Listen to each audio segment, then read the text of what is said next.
नमस्कार दोस्तों, Bajrang education YouTube channel में आपका स्वागत है। केंद्र एवं राज्य सरकार की हर महत्वपूर्ण योजना की जानकारी सबसे पहले प्राप्त करने के लिए आप चैनल को सब्सक्राइब जरूर कर दें, वीडियो को लाइक और शेयर कर दें। आपका अपना चैनल है जहां पे आपको सरकार की हर महत्वपूर्ण अपडेट सबसे पहले देते हैं। जो हमारे सीनियर सिटीजन है, माता पिता दादा दादी जिनकी उम्र 60 साल से ज़्यादा हो चुकी है, उनके लिए बेहद बड़ी खुशखबरी आ रही है। नए साल के मौके पर मोदी सरकार 7 बड़े फायदे देने वाली है। जी हाँ, पेंशन बढ़ोतरी के साथ साथ कौन कौन से फायदे 2026 में अब सीनियर सिटीजन को मिलेंगे, पूरी जानकारी आपको डिटेल से देंगे। तो आपसे रिक्वेस्ट है, अगर आपके घर में किसी की भी उम्र 60 साल से ज़्यादा है या आपकी आयु 60 साल से ज़्यादा है तो इस वीडियो को पूरा देखिएगा। सबसे पहली बड़ी खुशखबरी, अब सभी की पेंशन समय पर जारी होगी। जी हाँ, बहुत सारे राज्यों के अंदर पेंशन टाइम टू टाइम नहीं मिलती है। कई राज्यों में 4-5 महीनों तक भी पेंशन नहीं आती है, कुछ राज्यों में 3 महीनों तक अटक जाती है। अब केंद्र सरकार ने सभी राज्यों को स्पष्ट आदेश दे दिया है कि जो सीनियर सिटीजन की पेंशन है वो 1 महीने से ज़्यादा किसी भी राज्य के अंदर रुकी हुई नहीं रह सकती है। सभी राज्य सरकारों को समय के ऊपर पेंशन जारी करनी पड़ेगी। 60 प्लस उम्र वालों के लिए खुशखबरी है। भारत सरकार ने 60 वर्ष और उससे अधिक उम्र के सभी वरिष्ठ नागरिकों के लिए कई महत्वपूर्ण सुविधाएं उपलब्ध करवाई हैं। 2026 से ये सुविधाएं अब मजबूत हो रही हैं, जिसमें स्वास्थ्य, यात्रा, पेंशन और कई अन्य योजनाएं शामिल हैं। ये योजनाएं वरिष्ठ नागरिकों को सम्मानजनक और सुरक्षित जीवन जीने में मददगार साबित होगी। इन सुविधाओं का उद्देश्य बुजुर्गों की आर्थिक, स्वास्थ्य और सामाजिक जरूरतों को पूरा करना है। सबसे पहली बड़ी खुशखबरी, जिनकी उम्र 60 साल से ज़्यादा है उन सीनियर सिटीजन को 3 कैटेगरी में बांटा जाएगा। पहला, 60 साल से जिनकी आयु 69 साल तक है।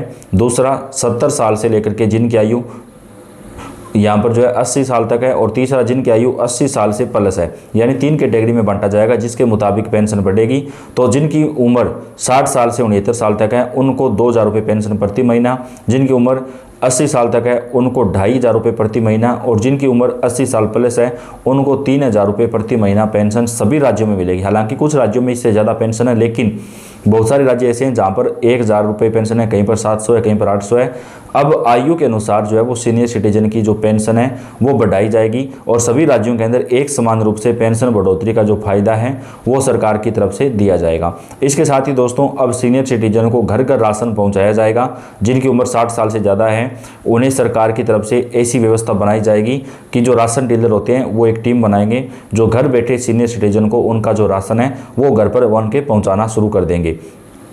इसके साथ ही सीनियर सिटीजन के बच्चे अगर उनकी सेवा नहीं करते हैं तो उनके ऊपर भी कड़ी कार्रवाई की जाएगी। बहुत जगह पर देखने को मिलता है कि सीनियर सिटीजन की जो है लगातार उपेक्षा होती है, उनकी सेवा नहीं होती है, उनको टाइम टू टाइम खाना नहीं मिलता है, घर में उनका मान सम्मान कई जगह पर नहीं होता है। तो उन लोगों के खिलाफ कड़ी कार्रवाई भी सरकार की तरफ से की जाएगी। आयुष्मान भारत योजना गरीब परिवारों के वरिष्ठ नागरिकों को 5 लाख रुपए तक का मुफ्त इलाज मिलता था, लेकिन अब आप चाहे गरीब हो, मध्यम वर्ग परिवार से हो या अमीर परिवार से हो, अगर आपकी उम्र 60 साल से ज़्यादा है तो आप सभी को अब प्रधानमंत्री आयुष्मान भारत योजना का फ़ायदा अनिवार्य रूप से दिया जाएगा। यानी आपको जो है सरकार की तरफ से 5 लाख रुपए तक का स्वास्थ्य बिल्कुल फ्री प्रदान किया जाएगा। स्वास्थ्य बीमा आपको फ्री मिलेगा। यात्रा में छूट, रेल, बस और हवाई यात्रा के अंदर जो है सीनियर सिटीजन को छूट प्रदान की जाएगी। भारतीय रेलवे ने 60 प्लस पुरुषों को 40% और 58 प्लस महिलाओं को 50% किराया छूट देने का ऐलान किया है 2026 में। मेल, एक्सप्रेस, राजधानी ट्रेनों में यह लागू है। बिना उम्र प्रमाण की जरूरत टिकट खरीदते समय लोअर बर्थ प्राथमिकता और व्हीलचेयर सुविधा भी मिलती है। जो सरकार की राज्य बसें होती हैं, जो रोडवेज बसें होती है, उनमें सीनियर सिटीजन को 50% तक छूट जो है वो विभिन्न राज्यों में प्रदान की जाएगी। एयर इंडिया के अंदर 63 प्लस उम्र वालों को भी डिस्काउंट मिलेगा। अन्य एयरलाइंस में 6 से 25% तक की छूट जो है वो आईडी प्रूफ दिखाने के ऊपर मिलेगी। तो अब सीनियर सिटीजन को जो है रेल में, बस में और हवाई जहाज में यात्रा करने पर छूट प्रदान की जाएगी। ये छूट 40% से लेकर के 60% तक जो है वो राज्य अनुसार दी जाएगी। इसके साथ ही दोस्तों, पेंशन योजना के अंदर भी बड़ा बदलाव किया जा रहा है।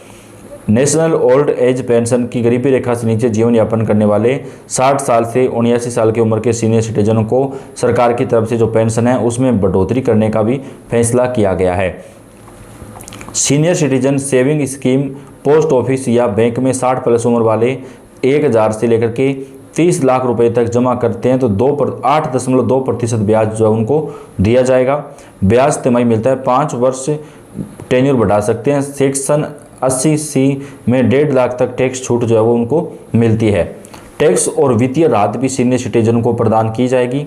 इनकम टैक्स में 60 से 80 साल वाले 3 लाख तक टैक्स फ्री, 80+ को 5 लाख तक सेक्शन, और 80D में स्वास्थ्य बीमा पर 50,000 तक छूट। TDS कटौती कम या शून्य अगर आय कम है तो सेक्शन 80DDB में गंभीर बीमारियों पर 60,000 तक खर्च की छूट। 2026 में नई रेजिम में रिबेट बढ़ाकर ITR दाखिल का आसान बिना एडवांस टैक्स। तो सीनियर सिटीजन के लिए टैक्स वगैरह के अंदर जो है सरकार ने राहत देने का फैसला किया। TDS जो है उनका बिल्कुल भी नहीं लगेगा। कानूनी सुरक्षा और अन्य सुविधाएं, maintenance and welfare of parents and senior citizens act 2007 बुजुर्गों को भरण पोषण का कानूनी अधिकार देता है। परित्याग पर 3 माह जेल या 5,000 रुपये जुर्माना। हेल्पलाइन नंबर 14567 और पुलिस संरक्षण national action plan for senior citizens. वृद्धाश्रम मोबाइल मेडिकल यूनिट चलाता है। RRTC प्रशिक्षण देते हैं। सामाजिक केंद्रों में योग और काउंसलिंग होंगे। तो अगर कोई सीनियर सिटीजन जो है अगर उनके बच्चे उनकी सेवा नहीं करते हैं, उनको घर पर नहीं रखते हैं, तो उनके खिलाफ शिकायत कर सकते हैं और सरकार उनको 3 महीने की जेल या 5,000 रुपये तक जुर्माना लगाएगी और सीनियर सिटीजन को अच्छे तरीके से घर पर रखने का उनको जो है वो आदेश जारी करेगी। आयुष्मान कार्ड के लिए हेल्पलाइन नंबर 14555 पर पेंशन PFMS पोर्टल या पंचायत में SCSS पोर्टल ऑफिस में उम्र प्रमाण पत्र फॉर्म के साथ छूट, यात्रा टिकट बुकिंग पर ID दिखाएं। तो अगर आपने सीनियर सिटीजन कार्ड बनवा रखा है तो आपको ये सारे फायदे मिलेंगे, और अगर आपके पास सीनियर सिटीजन कार्ड नहीं है तो जल्दी से जल्दी आप बनवा लें ताकि आपको जो सारे फायदे हैं वो यहाँ पर दिए जा सकें। इसके साथ ही अब सीनियर सिटीजन के साथ ही दिव्यांग और बुजुर्ग महिलाओं और विधवा महिलाओं का जो वेतन है वो भी सरकार की तरफ से बढ़ाया जाएगा। 3 तरीके से जो पेंशन सरकार की तरफ से बढ़ोतरी है वो यहाँ पर की जाएगी। बुजुर्गों, विधवाओं और दिव्यांगों के लिए भी पेंशन बढ़ोतरी का आदेश जारी कर दिया गया है, और जिनकी उम्र 60 साल से ज़्यादा है उनकी पेंशन में 40% तक की जो बढ़ोतरी है वो सरकार की तरफ से की जाएगी। 60 साल की उम्र के ज़्यादा लोग काम नहीं कर पाते हैं, शरीर साथ नहीं देता और बीमारियां भी बढ़ने लगती है। गरीब परिवार में ये स्थिति और ज़्यादा मुश्किल हो जाती है क्योंकि आदमी पहले से ही सीमित होती है, आमदनी पहले से सीमित होती है। ऐसे में वृद्धावस्था पेंशन बुजुर्गों के लिए एक बड़ा सहारा बनती है। तो ऐसे में सीनियर सिटीजन के लिए सरकार ने कई बड़े ऐलान कर दिए हैं जिनका फ़ायदा देश भर के अंदर सीनियर सिटीजन को जो है वो प्रदान किया जाएगा। दोस्तों, देश के सभी राज्यों में सीनियर सिटीजन की जो पेंशन है सरकार के द्वारा उसमें बम्पर बढ़ोतरी करने का जो फैसला है वो लिया गया है, और सभी राज्यों के अंदर सीनियर सिटीजन की जो पेंशन है वो बढ़ाई जाएगी, और कई अन्य फायदे भी जो है वो सीनियर सिटीजन को सरकार की तरफ से प्रदान किए जाएंगे। तो पूरी जानकारी आप तक पहुँचाएंगे। दोस्तों, आप कौन से राज्य से कमेंट करके बताइएगा, आपके राज्य और आपके ज़िले का नाम आप कमेंट जरूर करिएगा। आपके राज्य, आपके ज़िले में सीनियर सिटीजन की पेंशन कब बढ़ाई जाएगी, क्या कुछ नए नियम रहेंगे, सारी जानकारियां आपको हम चैनल पर सबसे पहले देंगे। तो आप अगर चैनल पर नए आए हैं तो चैनल को सब्सक्राइब करके बेल आइकन को जरूर दबाएं, वीडियो को लाइक और शेयर कर दें। धन्यवाद।